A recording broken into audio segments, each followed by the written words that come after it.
Hi guys, it's Deanna from Vintage Cottage Stitches. The camera might be a little wobbly because I'm holding it on a selfie stick. I just wanted to welcome you to my sewing room. I told you I have two sewing areas. I'll show you the other sewing area next time. I actually might have to try taping in there because I feel a little crowded where I'm taping now. So welcome to my sewing area. This is where I sew in the house. I have storage here.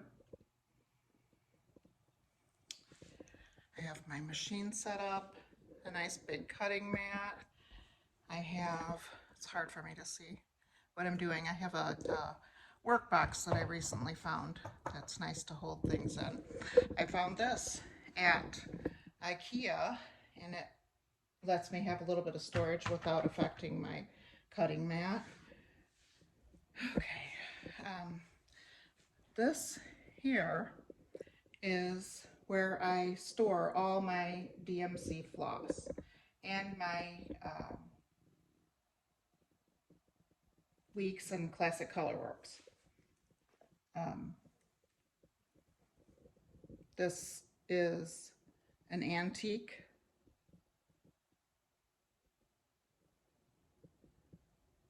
cabinet. It's got a lot of drawers. Okay, so this is drawer number 1. I have a card that I made a label for with the color number. I have a bag that I've labeled, and I've done this according to the book. And then I have, let me find one that has one of my floss drops. Okay, and then this is labeled on my floss drop. And this is row 1 in the book. So this one is row 2 in the book, and so on and so forth. And then when I came to doing my Classic Colorworks, those are just in the drawer by color family. So those are my whites, these are my greens. I'm gonna change it a little bit because I want to separate these two, so I've got to figure something out. And there's my blues, so they're just by color. And then I have some magnets and washers in here, and there's my little quilt shop pillow that I did. Okay, this is my ironing table. I've got another little area here that I can store stuff in. And this is my sewing area. Okay.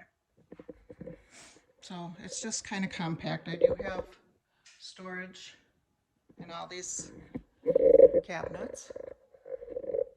And on top of the cabinets, I turned the light on. This is my quilt shop collection. They're all lighted.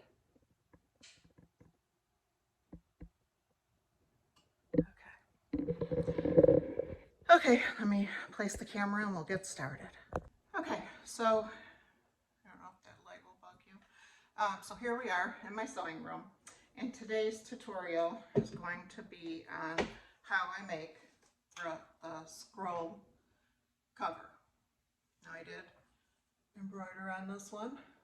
I'm a Gigi. Okay, so it just covers my work so it keeps it clean. Okay, I did line it. Okay, so today, this is also the grunge guard in it. Will cover the bottom of my scroll. just to keep from getting dirt on your linen or Ada. Okay, so I'm going to show you how to make it, and you can make both with the same method. Okay, so today I'm going to cover this one. It's upside down. I'm going to cover this one, make a cover for it. Okay, so you can also make, if you're a hoop stitcher, you can also make it for the side of your hoop and where you hold it, and then you just close it, and then you're holding onto this instead of your hoop and your linen or Ada. So it just keeps it clean. Okay, so you can make the grunge guards and the covers. Okay, I forgot one thing, let me grab it.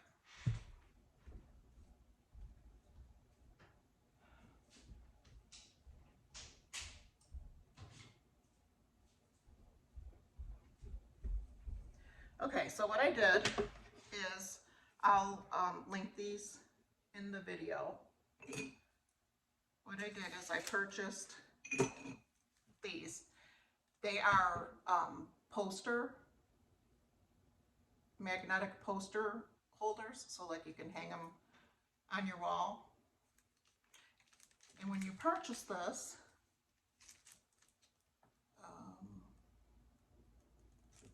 that's the label that's on it. I purchased them on Amazon. Okay, so when you purchase it, you're actually getting 2 sets. So here's how they come. That one you would put on the top of your poster. They magnet. I've got a couple magnets there. So you would put your poster or paper or whatever in there, and then you would put this one on the bottom of it. Okay, so for the purposes of what we're doing today, I would take this, and if you see on the inside, their little rope is just placed in there. So I just take it out of the groove. Okay, so now I've got 2 sets of these. So for the grunge guard, this is enough to do the grunge guard. This one can do your scroll cover. Okay, and they're not very much, but I will link those in the show notes.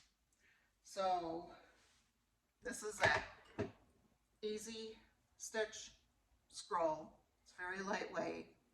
This one is the smaller rods. Okay, so you want to make sure that the pieces that you're going to use fit inside, and you want to have a little bit of room. So you want to make sure it fits inside there, in which it does. We did have to trim a little bit off to make them fit. I know my other scroll, the needle needs scrolls, they are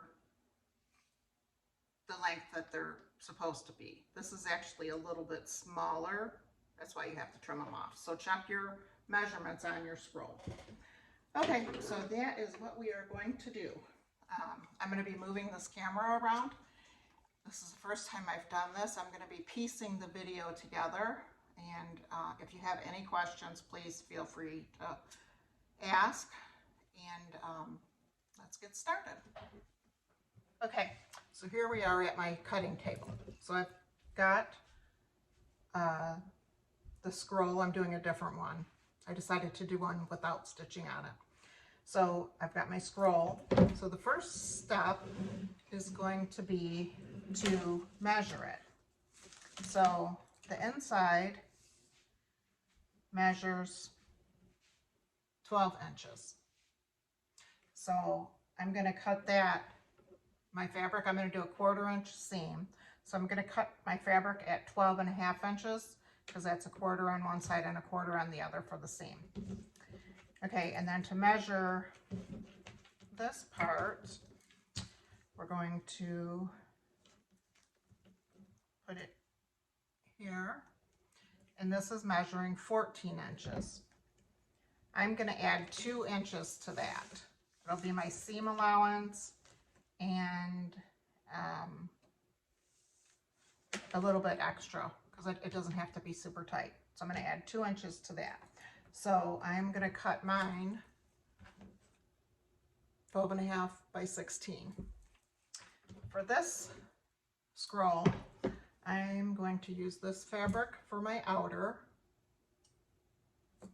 and I'm going to use this one for the lining. Okay, so I am going to cut these both 12.5 by 16. So I'll be back in a minute. Okay, I'm back. I've cut my lining and my outer fabric 12.5 wide by 16 long. So they're both cut. I did do some embroidery. So I'm adding Count Your Blessings because it's counted cross stitch. Okay, so the next step is I am gonna go to the machine. I was going to let you watch me sew it, but my machine, I have a Juki machine and it's kind of loud, so I'm gonna spare your ears. So I'm gonna show you here how we're gonna pin it. So I'm going to leave an opening on one of the sides. So I'm gonna put that pin there, and I'm gonna put that pin there. This is the opening I'm going to leave because I've got right sides together. So I'm gonna leave this opening for turning it. So I'm going to pin this all the way around.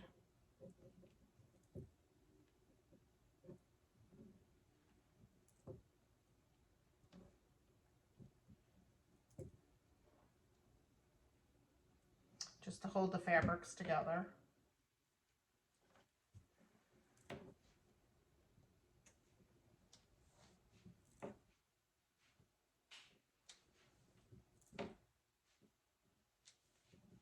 You can also use the clips if you'd rather clip them.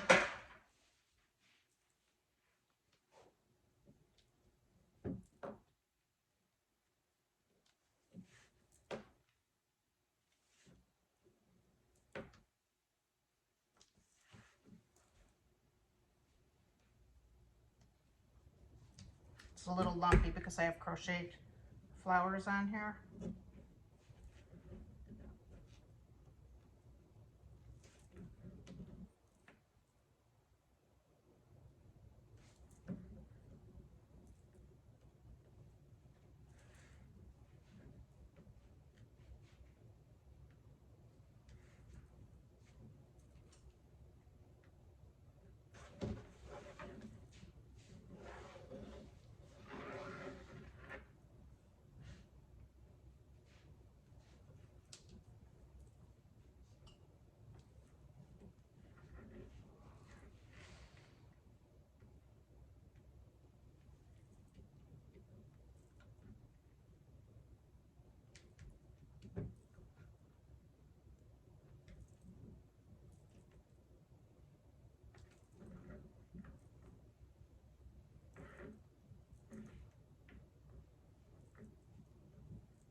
Okay, so now I'm going to go around the table and I'm going to sew it starting here to the corner, to the next corner, over, down to the next corner, and to here.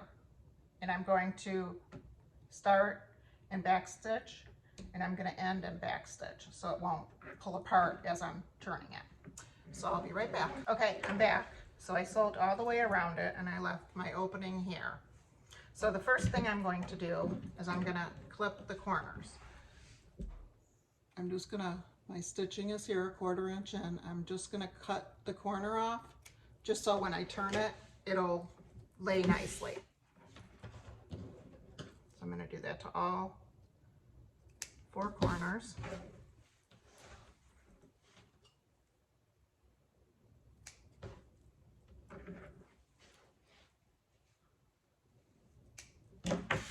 Okay. So now I'm going to turn it right side out.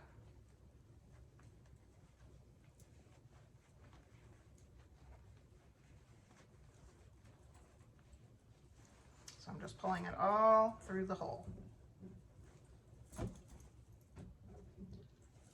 Okay, now the stick came in a bag of stuffing, and I just want to make sure that my corners are good. So I just want to push it out until it's a nice looking corner. So I'm going to do that to all 4 corners. I do it with my finger first. Don't push super hard because you will rip your seam, and then you'll have to flip it back and resew it. So just enough pressure to get it to go where I want it to go. My granddaughter's coming up, my oldest granddaughter. She did a lot of video stuff in high school, so I'm gonna have her help me work on camera issues that I have and what I need to buy. I wanna buy a microphone. I was gonna ask her which one would be best. Okay, so I've got all my corners. They're all good. Okay, so now I am going to take it over to the iron, and I am going to press these. You can see the 2 seams. I want to press it to where it's equal. I can see the back, on the lining side, and I can see the front on the front side. I don't want it to be like that. I want it like right on the seam pressed. Okay, so I'm gonna do that and I will be right back. Okay, I'm back. While I was ironing it to get my seams right, I also folded this fabric in on both sides so it'll be easy to stitch that opening closed. Okay, so the next step is going to be to take my bars. Okay, I moved my wood tray that I usually have over here, and they were in that, but I had to get a good camera view. Okay, so these are my bars. So now I'm going to go in through the opening, and on this side I want mine to flip like this. So on the embroidered side, I want to have my magnets facing down. Okay,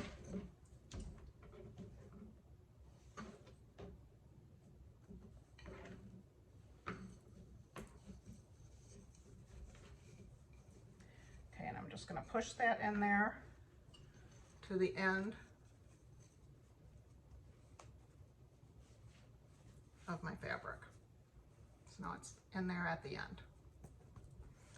Okay, and so that one went down. This one I want to go up because I want it to, no.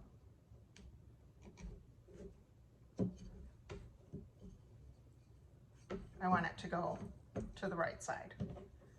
So when I flip it, it'll catch with that. Okay.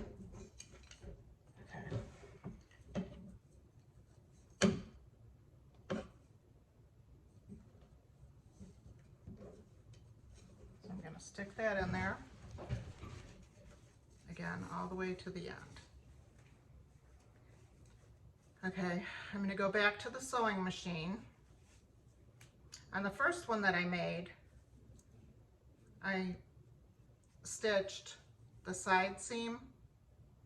On these, I'm actually going to stitch just under the bar, and it'll be 1/4 inch under it, which is enough to keep it where I want it.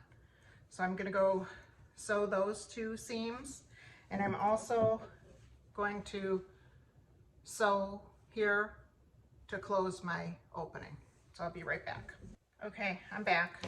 So I sewed here, and like I said, it's 1/4 inch away from the wood. I use that as my guide to sew a straight line, and I sewed it here, and you can see the seam there where I just closed up the opening. Okay, so clip off any loose tails you have. My machine has a thread cutter, but it always leaves a tail. Okay, and then we are ready to put it on the scroll. Since my husband made me all of the end pieces, I have a bunch of scrolls in different sizes now. So what I'm going to do, I have a label maker. I'm going to label this on somewhere, or write it with permanent marker. So I'm going to label this with a number or a letter, and I'm going to label this probably like down in this area. If you use a micro marker, I don't have one right here because I moved my tray, but if you use the micron marker and you heat set it, it's permanent. It's not going to go anywhere. So this is one done. Okay, and remember that here's a micron marker, and then if you heat set it, it's permanent. Okay, and then so remember we added 2 inches to the length. So we added 2 inches to the length here, and this measurement is the measurement that you get inside of your frame,